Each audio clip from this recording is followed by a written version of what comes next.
Hello, this is my new setup here. As you can see, that's the fan, and here we have the 2020 extrusion clip. Here's the motherboard cradle.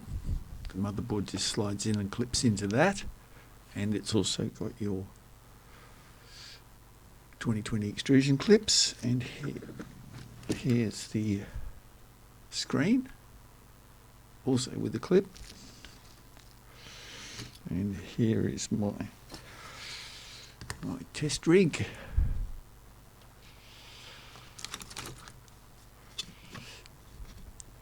Okay, so let's just get that out of the way there. Just clip that one on. So you can see how easy this is to mount together.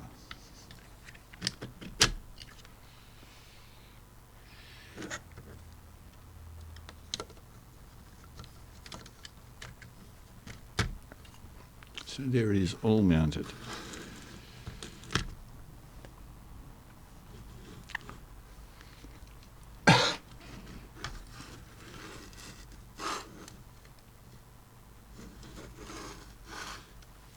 Okay,